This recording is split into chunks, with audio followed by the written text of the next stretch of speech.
जाने पर ये गलती आप कदापि ना करें।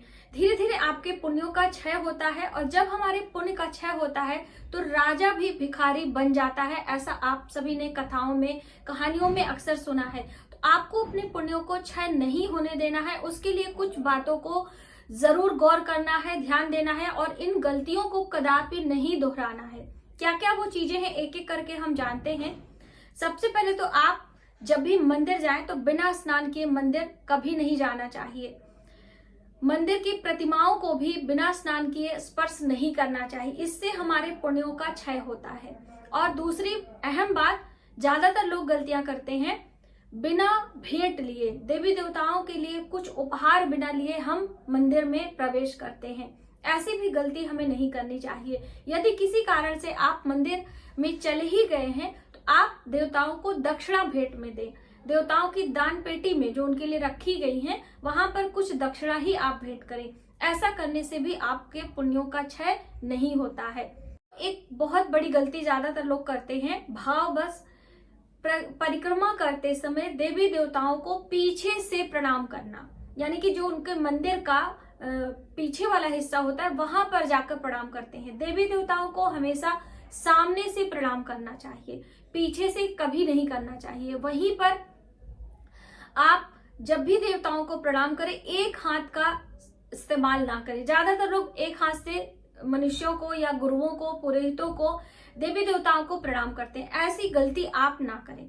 हमेशा दोनों हाथों को जोड़कर, और जो प्रणाम करने की सही मुद्रा है वो आपकी जो बाजुएं हैं वो आपके शरीर से थोड़ी सी दूरी पर लिए, इस तरह का जो मुद्रा होता है वो हमारे प्रणाम की मुद्रा होती है, और हम लोग इस तरह से करते हैं। ऐसा नहीं करना चाहिए, यहाँ पे स्पेस होना चाहिए। ये प्रणाम की सही मुद्रा है। तो आप इस तरह से प्रणाम करें देवी देवताओं को। और जब भी जाएं तो देवी देवताओं का बखान, उनकी सुंदरता का बखान आप अवश्य करें, यानी कि तारीफ सुनना किसे नहीं पसंद है। जब भी हम आरती करते हैं, आपने देखा होगा, तो हम देवी देवताओं का बखान ही करते हैं, उनकी सुंदरता का बखान करते हैं, उनके क्रियाकलापों का बखान करते हैं। और उन्होंने जो हमारे लिए, देवी देवताओं ने राक्षसों का वध किया है, उन्होंने जो भी हमारे लिए त्याग किया है, उनका बखान हम आरती गाकर करते हैं। तो इसलिए आप जब भी देवी देवताओं के मंदिर जाएं तो उनकी सुंदरता का बखान और उनके गुणों का बखान हमें करना चाहिए। ऐसा करने से भी हमारे पुण्यों का क्षय नहीं होता है, उनकी असीम कृपा हमें प्राप्त होती है देवी देवताओं की। कभी भी दूसरे का दिया हुआ सामान आपको देवी देवताओं को या फिर कभी दान नहीं करना चाहिए। दोस्तों, आप में से बहुत सारे लोग ऐसा गलतियां करते होंगे। आप अपने आसपास इन्हें चेक करें। मंदिर के प्रांगण में कभी भी पीठ करके नहीं बैठना चाहिए। मंदिर की दहलीज पर हमें बैठना नहीं चाहिए। मंदिर के प्रांगण में पैर फैलाकर हमें नहीं बैठना चाहिए। ये सारी चीजें हमें हमारे पुण्यों का क्षय कराती हैं, तो ये भी आपको नहीं करना है। और चलते चलते कुछ अहम बातें, जैसे कि हमें गुरुओं द्वारा प्राप्त जो हमें शिक्षा है, उस शिक्षा का प्रचार प्रसार हमें करना चाहिए, यानी औरों को शिक्षा आपको देना चाहिए। इससे गुरु के कर्ज से हमें मुक्ति मिलती है। माता पिता के कर्जों से मुक्ति पाने के लिए हमें संतान उत्पत्ति करना चाहिए, जिससे हमारे पितृ ऋण से हमें मुक्ति मिल सके।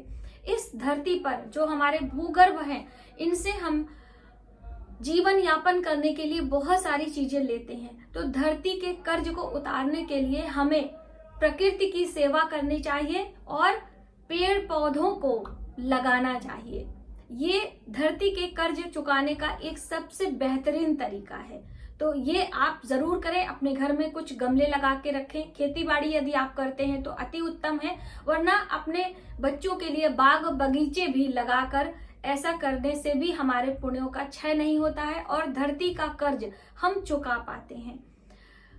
माताओं का कर्ज चुकाने के लिए हमें कन्यादान करने की बात कही गई है। पितरों के ऋण को चुकाने के लिए पुत्र संतान की उत्पत्ति की बात कही गई है। इससे हमारे पितृ ऋण से हमें मुक्ति मिलती है। और ऋषियों का कर्ज चुकाने के लिए हमें दान पुण्य करते रहना चाहिए। हमारे अपने धर्म का प्रचार प्रसार करना चाहिए और अपने धर्म का पालन भी करते रहना चाहिए।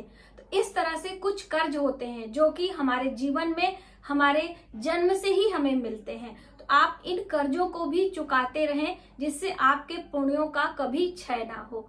तो आज के वीडियो में बस इतना ही। यदि हमारी जानकारी आपको थोड़ी सी भी हेल्पफुल लगे तो प्लीज हमारे वीडियो को लाइक करें, शेयर करें, सब्सक्राइब जरूर करें नए वीडियोस के लिए। मिलते हैं एक नई जानकारी के साथ नए वीडियो में, तब तक आप अपना ख्याल रखें।